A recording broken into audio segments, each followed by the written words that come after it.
HGTV stars depict living the dream in small Mississippi town. The 8th season of Hometown will premiere on HGTV on December 29th.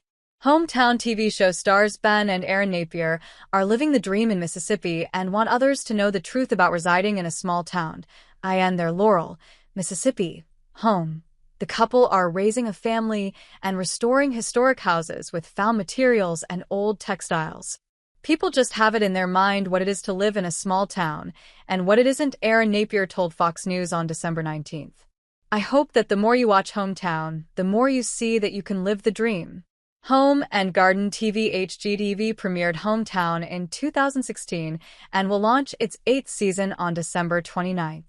Ben is a former church minister turned woodworker and entrepreneur, and his wife is a designer and entrepreneur. Together, they own Laurel Mercantile Company. You can have your hot sauce and salsa farm in the middle of town, and you can build a school for children who are underserved, Erin said. You can do anything in a small town, and that's the story that's so fun to tell for us.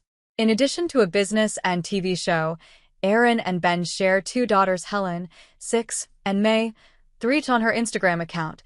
Erin posted photos of her husband and Helen holding vegetables.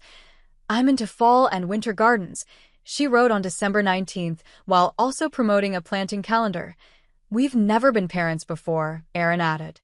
"We're still learning every single day. Learning how to do our jobs well and be the best parents possible is always the biggest challenge." The U.S. Census Bureau determined that some 17,000 people live in Laurel.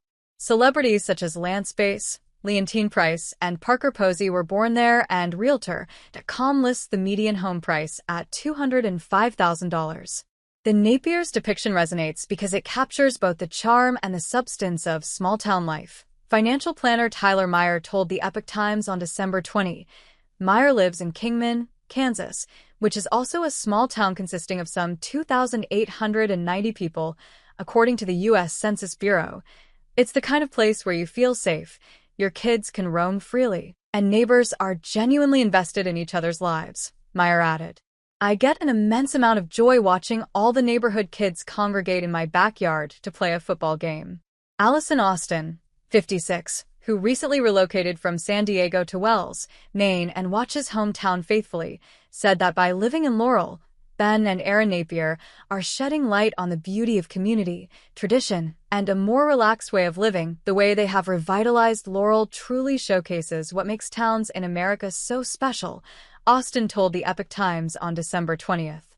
"It reminds me of my experience here in Wells, Maine, where connections run deep and unexpected reunions are always heartwarming, like bumping into my aunt at the post office, which would be rare in a city like San Diego." Nearly 12,000 people live in Wells, according to the U.S. Census Bureau. In the first 6 episodes of the 8th season, viewers will watch the couple tear down a house they've deemed irreparable. "That's big," Ben Napier said. "I mean, we're going to tear down a house.